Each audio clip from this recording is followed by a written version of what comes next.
जय हिंद दोस्तों, स्वागत है आप सभी का इंडिपेंडेंट क्लासेस में। मैं गौरव यादव आज आप लोगों को 10th फिजिक्स का आगे का सेशन कंटिन्यू करूंगा।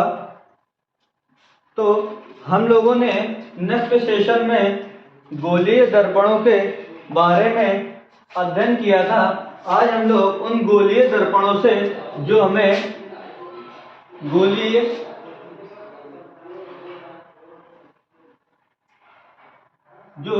गोलीय दर्पण से हमें कॉन्वेक्स और कॉनकेव मिरर को, जो हम लोगों ने स्फेरिकल मिरर देखा था, उसमें से हम लोगों ने इस जो कांच का खोखला गोला होता है इसको हमने दो पार्ट में डिवाइड करके एक से हम लोगों ने कॉनकेव मिरर और एक से हम लोगों ने कॉन्वेक्स मिरर के बारे में सीखा था। तो हम लोगों ने इस स्फेरिकल मिरर को इस प्रकार दो भागों में बांटा था कि जो इसका ऊपर का पॉलिशदार सिरा होता है इसको हम लोगों ने अवतल दर्पण और इसका जो अंदर का पॉलिशदार सिरा होता है इसको हम लोगों ने उत्तल दर्पण नाम दिया था। इसको हम इंग्लिश में कॉन्वेक्स मिरर और इसको हम लोग कॉनकेव मिरर भी बोलते हैं। तो हम लोगों को इन दर्पणों के द्वारा जो इमेज का फॉर्मेशन होता है उसके बारे में देखेंगे। तो हम लोग यहां से क्या करेंगे कि formation of image formation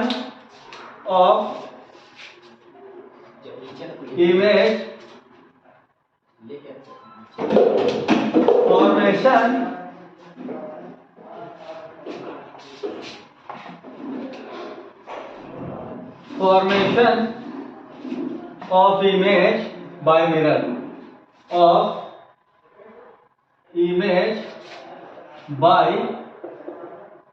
mirror तो हम लोग क्या करेंगे कि दर्पणों द्वारा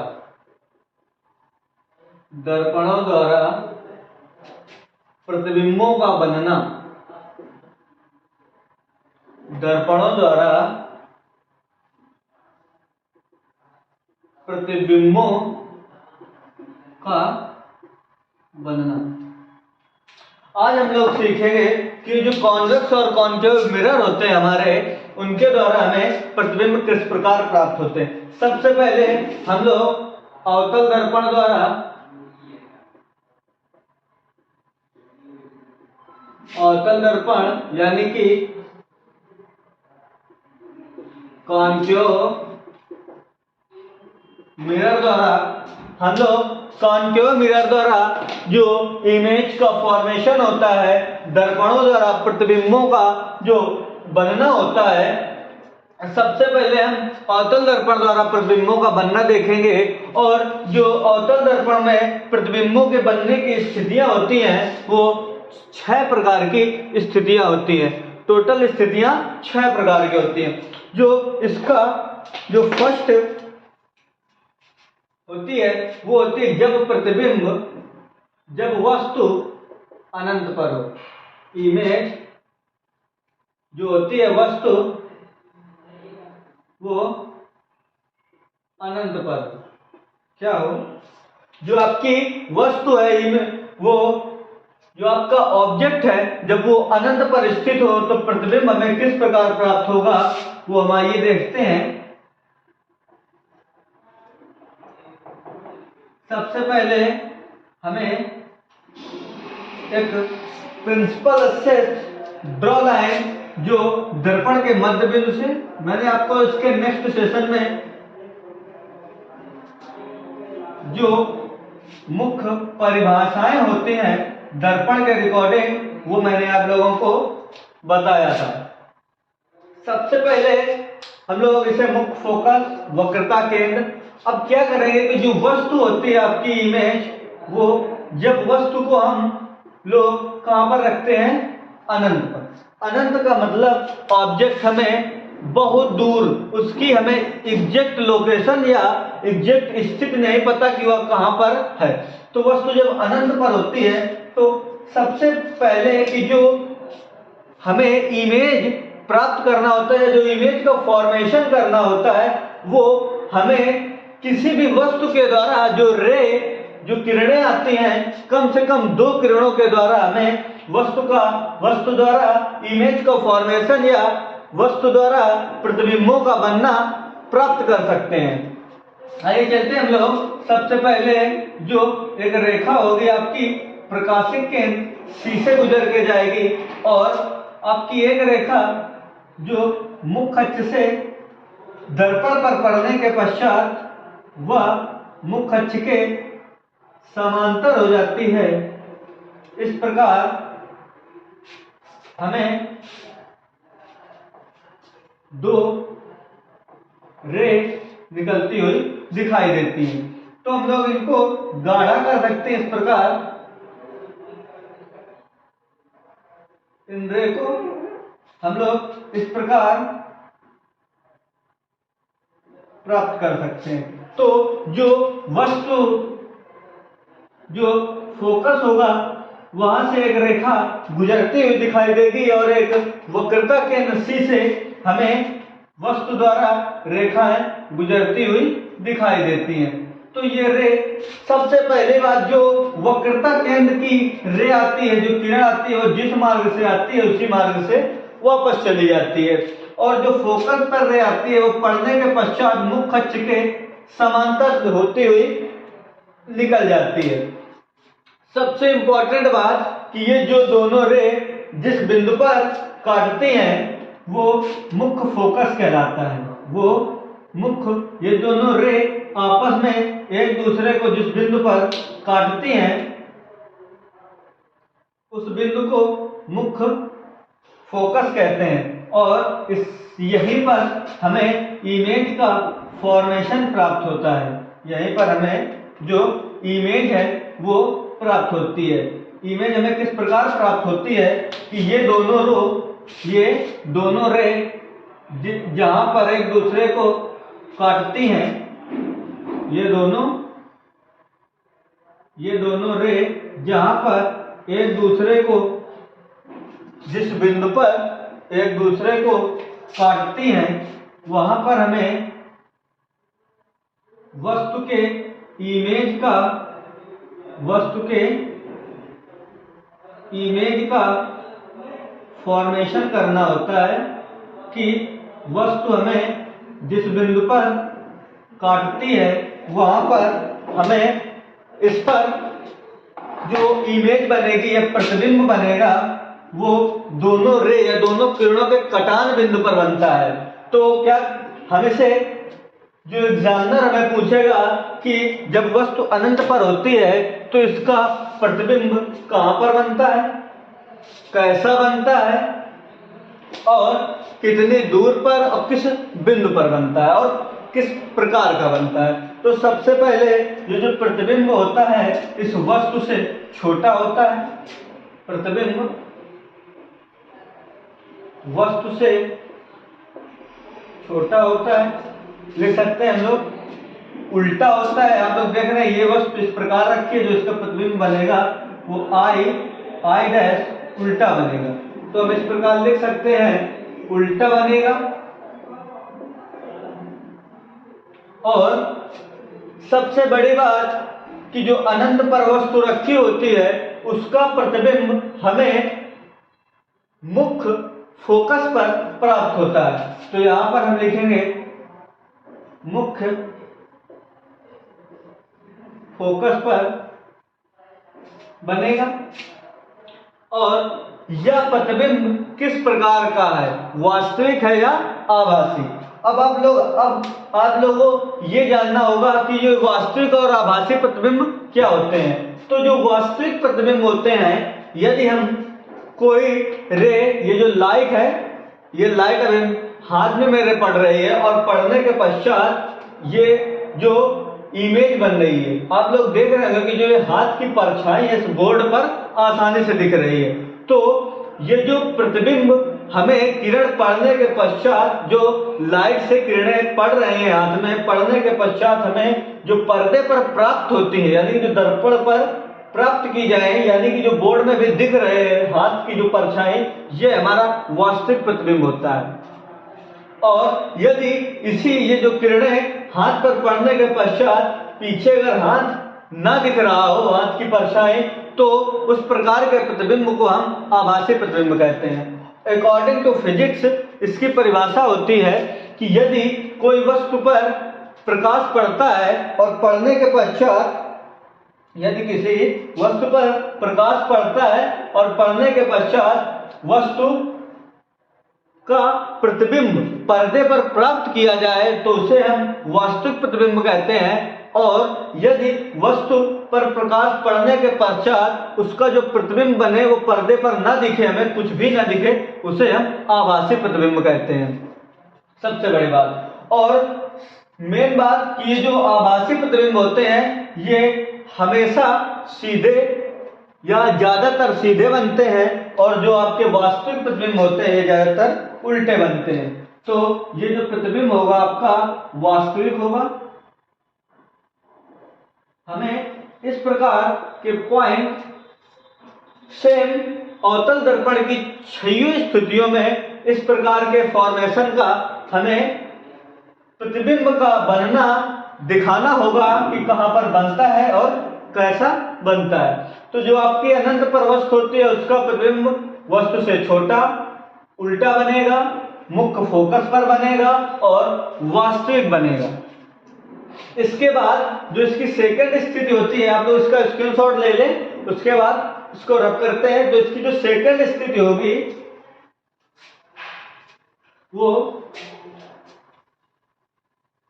सेम हम लोग जो स्थितियां होती हैं वो दर्पण के बाईं ओर से उस वस्तु को धीरे धीरे खसकाते मुख्य अक्ष की ओर, पोल की ओर यानी कि ध्रुव की ओर धीरे धीरे खसकाते हुए लाते हैं और हमें इस प्रकार से 6 स्थितियां प्राप्त होती हैं।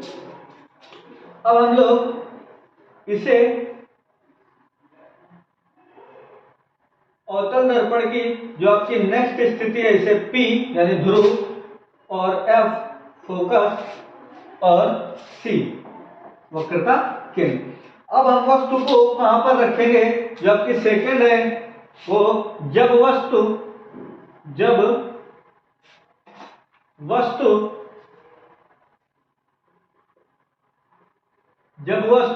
अनंत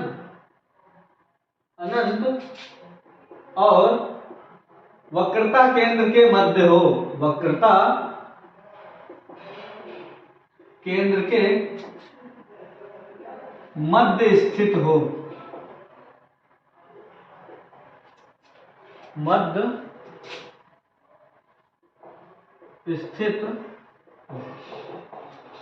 तो जो वस्तु हमें वक्रता केंद्र और अनंत के बीच रखी होगी उसका जो हमें प्रतिबिंब प्राप्त होगा वो फोकस और वक्रता केंद्र के मध्य होगा।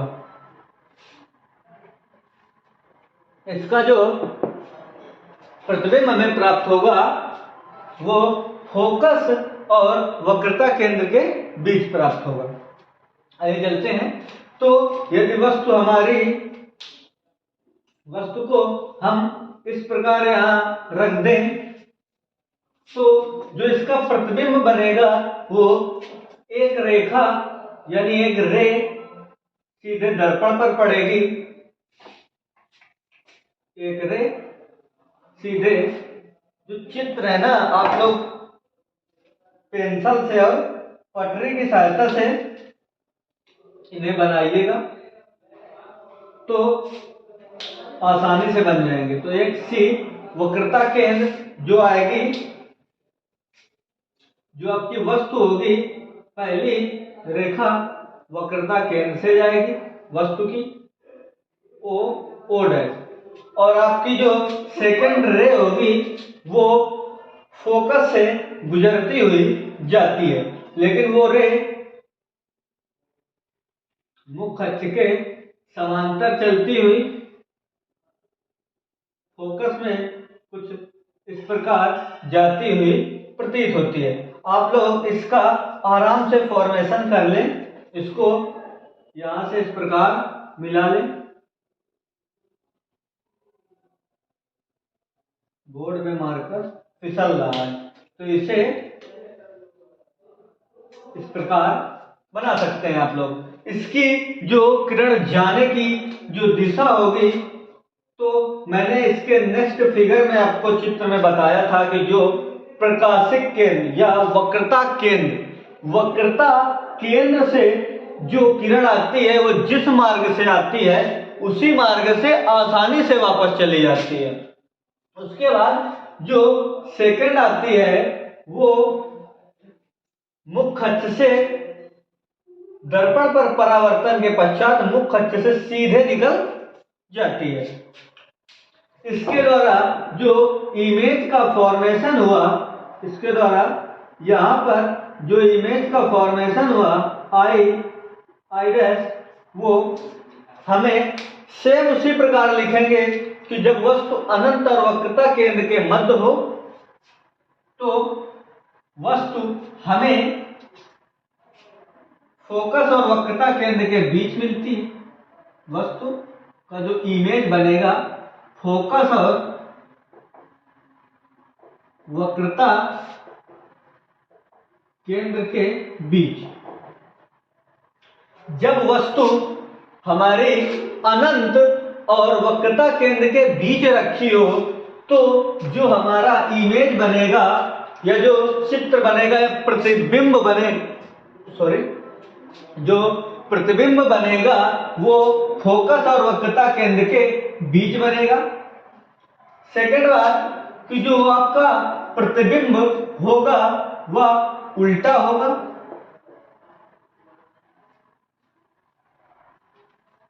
और वस्तु से छोटा बनेगा। किस प्रकार बनेगा? वस्तु से छोटा। जो आपका प्रतिबिंब बनेगा वो वस्तु से छोटा बनेगा, उल्टा बनेगा, फोकस और वक्रता केंद्र के बीच बनेगा।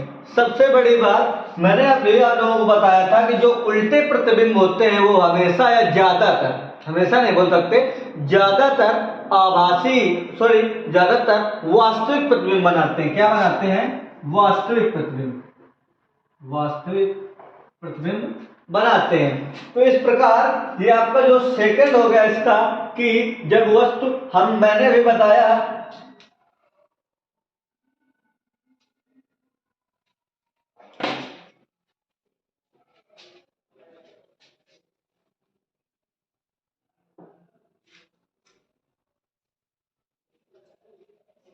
मैंने अभी बताया कि जो वस्तु जो फोकस और वक्रता केंद्र के बीच बनेगा। अब इसकी जो सेकंड स्थिति होगी, आप लोग इसका स्क्रीनशॉट ले लेना बैक करके। इसकी जो थर्ड पोजीशन होगी या थर्ड स्थिति होगी वो जब वस्तु वक्रता केंद्र पर हो। वस्तु की जो थर्ड हेडिंग होगी कि जब वस्तु वक्रता केंद्र पर हो, वक्रता केंद्र पर हो। जब वस्तु वक्रता केंद्र पर होगी तो हम लोग क्या देखेंगे कि मैंने अभी आप लोगों को बताया था कि ये जो कोई भी दर्पण उत्तल या अवतल हो, यदि वस्तु के जो फॉर्मेशन होते हैं वो 6 प्रकार के होते हैं। ये मैं पहले भूल गया, इसे बताने से आप लोगों को आसानी से समझ में आएगा। पहला कि जब वस्तु अनंत पर हो, दूसरा कि जब वस्तु अनंत और वक्रता केंद्र के बीच हो, तीसरा जब वस्तु वक्रता केंद्र पर हो, चौथा जब वस्तु वक्रता केंद्र और मुख्य फोकस के बीच हो, पांचवा जब वस्तु आपकी फोकस पर हो, और आखिरी और लास्ट जब वस्तु फोकस और ध्रुव के बीच हो। ये 6 स्थितियां हमें इस अवतल दर्पण द्वारा प्राप्त होती हैं। तो इसे रफ करने के बाद हम लोग इसकी तीसरी स्थिति पढ़ रहे थे और तीसरी स्थिति क्या थी कि जो वस्तु होती है आपकी, वो वक्रता केंद्र पर स्थित है। कहां पर स्थित है? वक्रता केंद्र पर। तो वक्रता केंद्र पर स्थित वस्तु का प्रतिबिंब हम लोग किस प्रकार प्राप्त करेंगे? FPC। इसे जब वस्तु वक्रता केंद्र पर रखेंगे तो इसका जो फॉर्मेशन होगा कुछ इस प्रकार होगा कि जो किरणें आएंगी वो इस प्रकार, और एक किरण फोकस पर इस प्रकार, और इस प्रकार हमें जो फिगर का फॉर्मेशन कराएगी। पहली किरण मुख्य अक्ष के समांतर चल के दर्पण से परावर्तित होकर मुख्य फोकस से सीधे निकल जाती है। दूसरी किरण मुख्य फोकस से, डायरेक्ट मुख्य फोकस से गुजरती हुई दर्पण से परावर्तन होने के पश्चात मुख्य अक्ष के समांतर चली जाती है, और इन दोनों बिंदुओं के बीच में जो ये इमेज बनेगी, ये OO डैश वस्तु, ये प्रकाशित केंद्र C था, और ये I डैश प्रतिबिंब। सबसे इंपॉर्टेंट बात कि जो वस्तु है आपकी प्रकाशित केंद्र पर या वक्रता केंद्र पर स्थित है, तो वक्रता केंद्र पे स्थित वस्तु का प्रतिबिंब हमें किस प्रकार देखने को मिलता है कि इसका जो प्रतिबिंब बनेगा वो प्रकाशित केंद्र पर ही या वक्रता केंद्र पर बनेगा। वक्रता केंद्र पर इसका जो प्रतिबिंब बनेगा वो वक्रता केंद्र पर बनेगा। इसका जो फिगर यानी कि जो प्रतिबिंब है कैसा होगा? उल्टा। सबसे इंपॉर्टेंट बात कि उल्टा तो होगा, लेकिन जो प्रतिबिंब होगा जो वस्तु के बराबर। फाइनल एंड वन कंडीशन जब वस्तु प्रतिबिंब के बराबर होता है, वन लीनियर क्वेश्चन या बहुविकल्पी क्वेश्चनों में आ जाता है कि जो आपका कौन सी ऐसी स्थिति है, या फिर यह बोल दे जब वस्तु वक्रता केंद्र पर हो तो जो प्रतिबिंब होगा वह इमेज के बराबर होगा। इमेज से वो जो प्रतिबिंब होगा वो वस्तु के बराबर होगा, वस्तु से बड़ा होगा, वस्तु से छोटा होगा, या वस्तु के द्वारा अनंत पर बनेगा। तो एक ही कंडीशन ऐसी है जिसमें प्रतिबिंब जो होता है वो वस्तु के बराबर होगा, और सेम उल्टे प्रतिबिंब वास्तविक प्रतिबिंब होते हैं। कैसे होते हैं? वास्तविक। तो ये प्रतिबिंब आपका वास्तविक होगा। मैंने आप लोगों को इसकी 3 स्थितियां बता दी है। आप लोग इसको बैक करके इसका स्क्रीनशॉट लें और अच्छे से इनको रिवाइज करें, और जहां पर समझ में ना आए आप कमेंट बॉक्स में इसका कमेंट करें, या आप लोगों को वीडियो के ऊपर एक कॉन्टेक्ट मी का लिखा होगा, उसमें आप लोग अपने डाउट्स 1 से 2 PM के बीच में अपने डाउट क्लियर कर सकते हैं। आप लोगों को कॉन्टेक्ट जो नंबर दिया होगा 7380372255, इस नंबर पर आप कांटेक्ट करेंगे तो आपके लाइव डाउट सॉल्व किए जाएंगे। किसी भी क्वेश्चंस के रिकॉर्डिंग तो आप लोग क्या करें, इस नंबर पे कॉल कर सकते हैं 1 से 2 PM के बीच में। इसके बाद नेक्स्ट आपका आएगा जो 4th स्थिति है इसकी, वो है जब वस्तु प्रकाशिक केंद्र और फोकस के मध्य हो। जब वस्तु वक्रता केंद्र, प्रकाशिक केंद्र है वक्रता केंद्र, वक्रता केंद्र और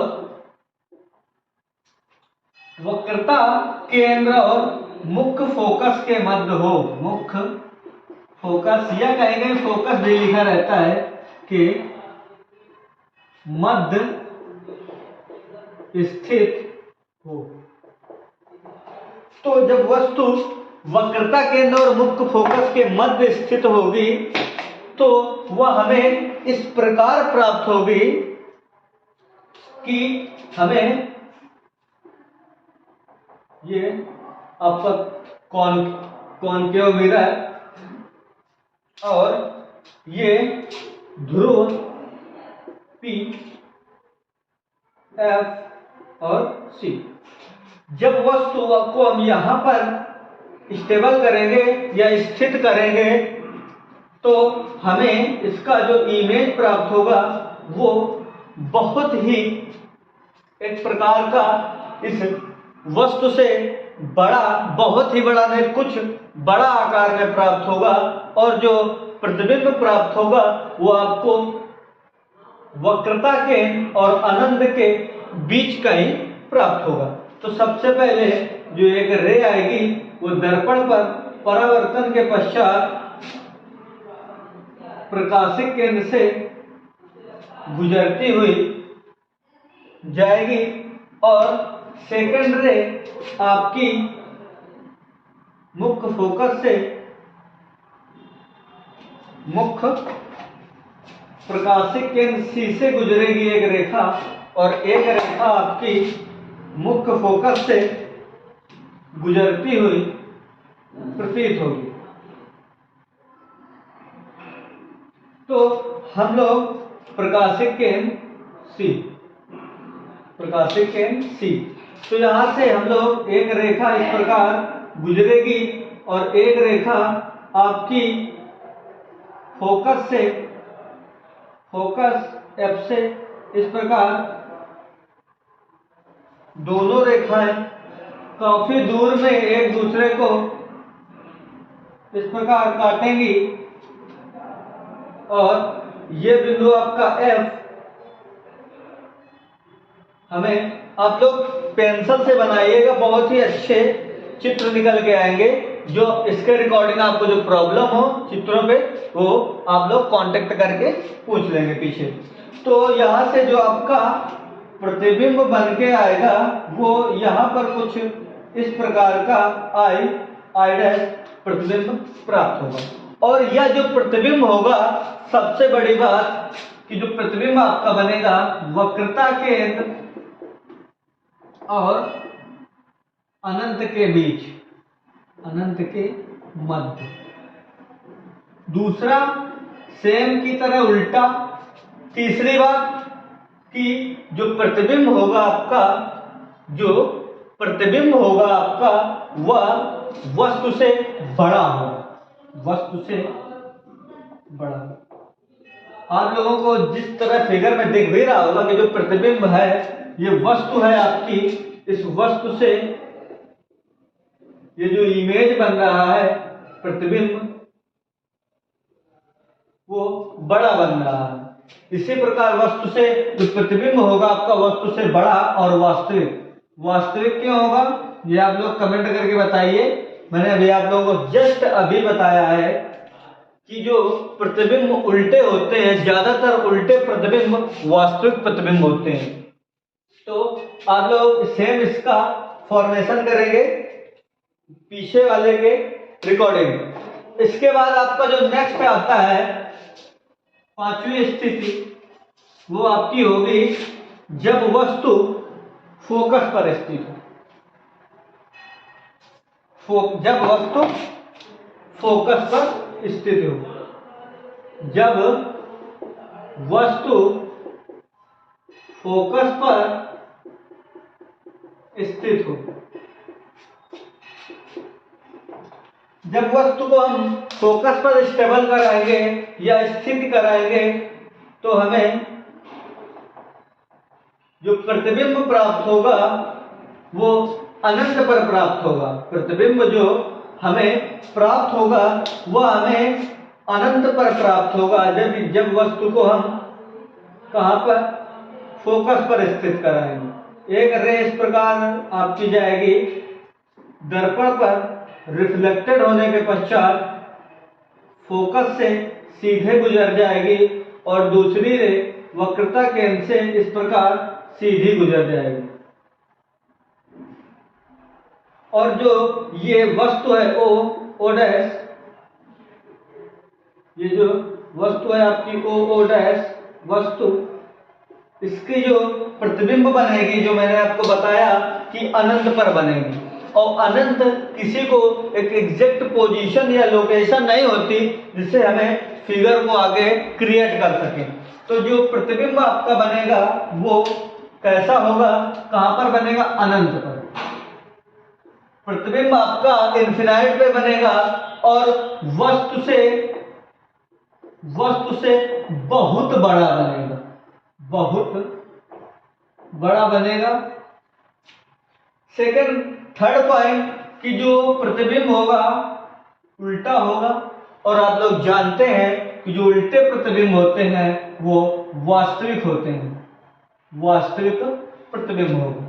ये थे ये जो आपके प्रतिबिंब थे या स्थितियां थी, ये वो स्थितियां थी जिसे हमें वस्तु को किस प्रकार की हमें वस्तु आभास वास्तविक वस्तु प्राप्त हो, यानी कि जो उल्टे चित्र बन रहे थे, उल्टे प्रतिबिंब बन रहे थे, ये 5 वो स्थितियां थी। और इसकी एक नेक्स्ट बहुत ही एग्जाम में बहुविकल्पी क्वेश्चनों में पूछे जाने वाली स्थितियां कि जब वस्तु अनंत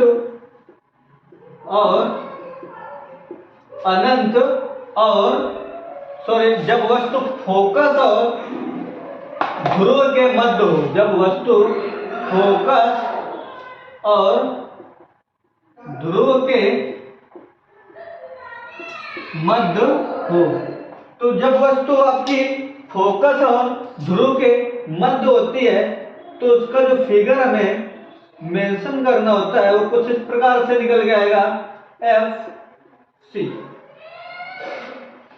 हमें जो आप लोगों को मैंने बताया कि जो आपकी वस्तु होगी वो फोकस और ध्रुव P इन दोनों के बीच कहीं यहाँ पर स्थित होगी, और इसके द्वारा हमें इमेज का फॉर्मेशन करेंगे।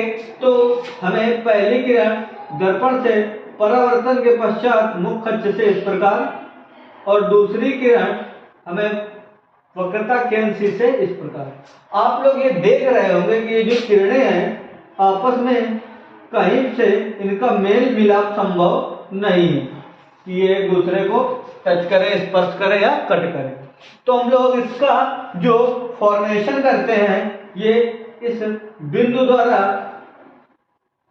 हमें दोनों ही किरणों को एक वास्तविक मानते हुए क्रिएट करेंगे पीछे की ओर, और हमें कुछ इस प्रकार यहाँ पर आई डैश जो प्रतिबिंब प्राप्त होगा, ये आपका प्रतिबिंब प्राप्त होगा।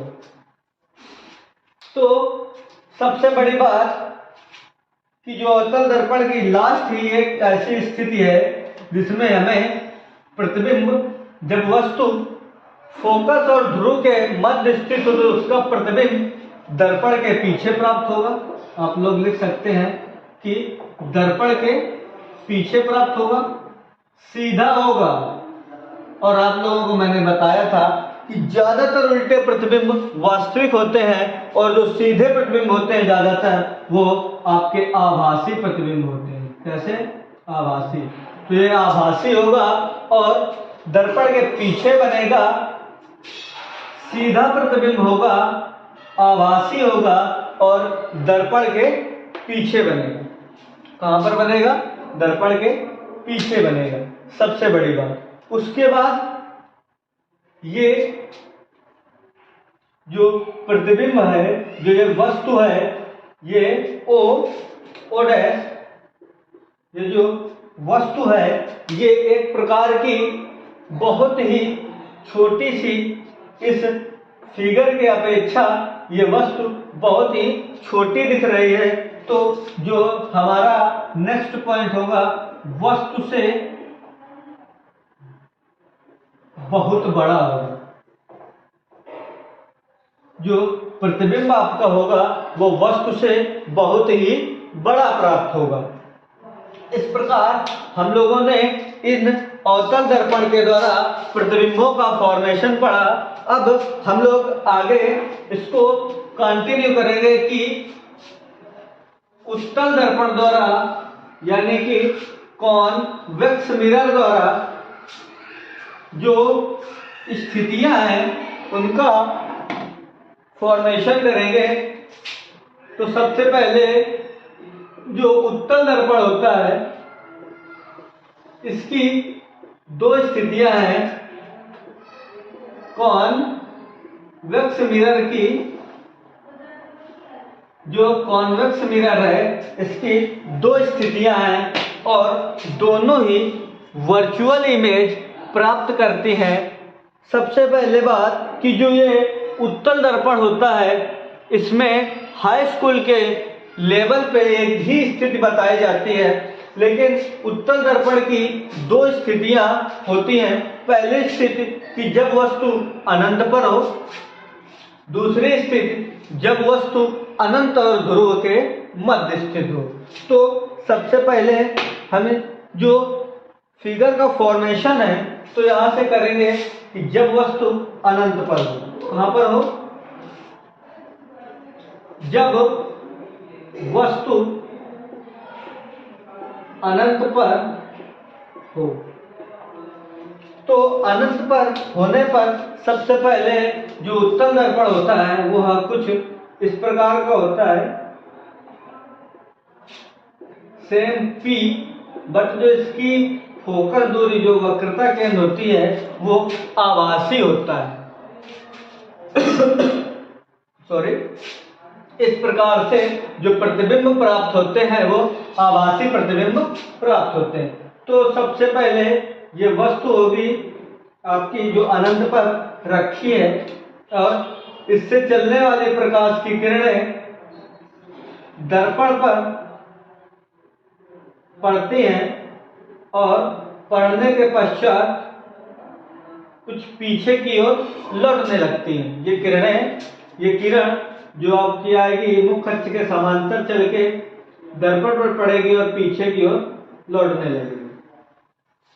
इसी वजह से जो प्रतिबिंब हमें प्राप्त होते हैं वो आभासी प्रतिबिंब प्राप्त होते हैं।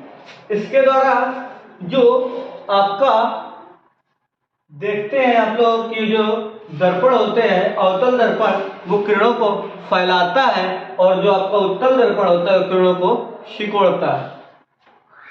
तो हम लोग क्या करेंगे कि यहाँ से आप लोगों को इसके जो प्रतिबिंब निकल के आएंगे, इस किरण से एक किरण हमारे प्रकाशिक केंद्र से इस प्रकार सीधे निकल जाएगी और दूसरी किरण मुख्य फोकस से इस प्रकार सीधी निकल जाएगी। और यहाँ से हमें जो इन दोनों रेखाओं के कटान बिंदु पर, इन दोनों रेखाओं के कटान बिंदु पर यहाँ पर इन जब दोनों रेखाओं को कटान करेंगे तो यहाँ से हमें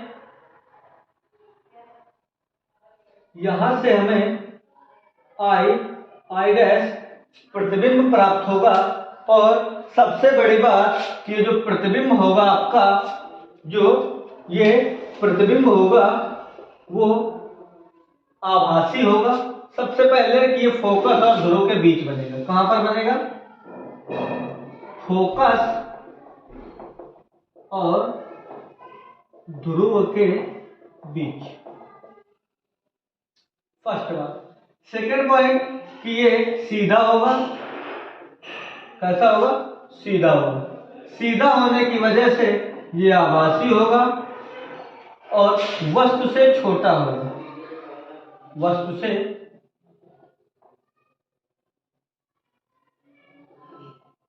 छोटा होगा।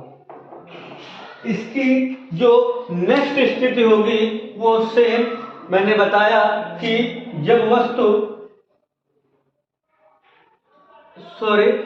मैंने थोड़ा इसका फिगर डिसमिस कर दिया है। ये जो स्थिति है आपकी, ये है जब वस्तु अनंत और जब वस्तु अनंत और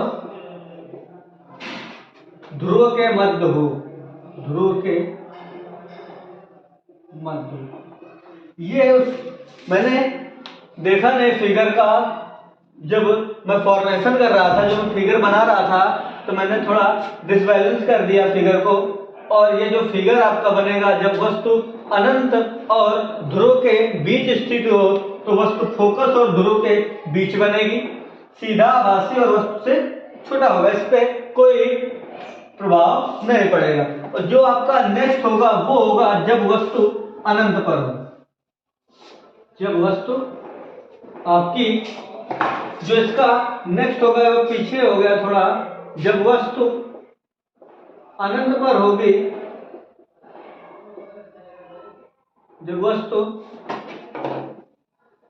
अनंत पर हो, तो जब वस्तु अनंत पर होगी तो इसका जो फिगर बनेगा या जो इसका इमेज बनेगा यानी कि जो प्रतिबिंब बनेगा, वो प्रतिबिंब आपका, सॉरी उत्तल दर्पण है, जो इसका आपका प्रतिबिंब बनेगा वो मुख्य फोकस पर बनेगा और बहुत ही बारीक प्रतिबिंब हमें देखने को मिलेगा। अनंत पर रखी वस्तु का हमें बहुत ही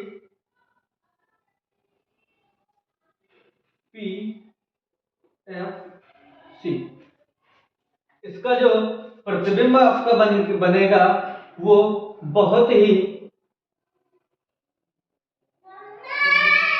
बारीक, बहुत ही, ये जो प्रकाशिक केंद्र की जो रेखा होगी वो इस पर मेंशन की हुई नहीं होगी, क्योंकि जो इसका प्रतिबिंब निकल के आएगा वो बहुत ही बारीक प्रतिबिंब, बहुत ही बारीक बिंदु की तरह। प्रतिबिंब किस प्रकार बनेगा, जो फोकस पर इसका आपका प्रतिबिंब बनेगा बहुत ही बारीक एक बिंदु की तरह बनेगा। तो हम लोग यहाँ पर लिख सकते हैं कि फोकस पर जो प्रतिबिंब बनेगा, हमें प्रतिबिंब फोकस पर प्राप्त होगा। जो आपका प्रतिबिंब होगा वो फोकस पर बनेगा, सीधा होगा, सबसे इंपॉर्टेंट बात, सीधा होगा, आभासी होगा, लेकिन जो इसका आकार होगा, इसका जो आकार होगा वो एक बिंदु, पॉइंट की तरह है, बिंदु के आकार। जो इसका फिगर होगा वो एक बिंदु के आकार का होगा। सबसे बड़ी बात आप लोग ये सोच रहे होंगे कि जो प्रकाशिक केंद्र है इस पर रेखा क्यों नहीं गुजारी जा रही। तो प्रकाशिक केंद्र से अगर हम रेखा यहां से गुजारेंगे तो वो रेखा भी कुछ इस प्रकार गुजरती हुई, इस प्रकार इस तरह और इस तरह वापस पड़ती हुई नजर आएगी। इस वजह से इसका जो प्रकाशिक केंद्र की रेखा है वो गुजारे अन्यथा न गुजारे, इस पर कोई डिपेंडेंस नहीं होगा। तो मैंने आज आप लोगों को इन दर्पणों पे जो स्थितियां होती हैं, जो फॉर्मेशन होता है इमेज का अवतल और उत्तल दर्पण द्वारा, मैंने आज आप लोगों को इनके बारे में बताया। अब यदि आप लोगों को इसके रिगार्डिंग कोई प्रॉब्लम है तो आप मुझे कांटेक्ट कर सकते हैं या आप कमेंट पर अपना आंसर मुझे बता सकते हैं। और अब हम लोग इसके आगे प्रकाश का अपवर्तन और प्रिज्म की ओर आगे बढ़ते हैं। यदि आप लोगों को हमारी वीडियो ये अच्छी लगी हो तो लाइक करें, शेयर करें, और हाँ, अगर चैनल पर नए हैं तो चैनल को सब्सक्राइब करें। जय हिंद दोस्तों।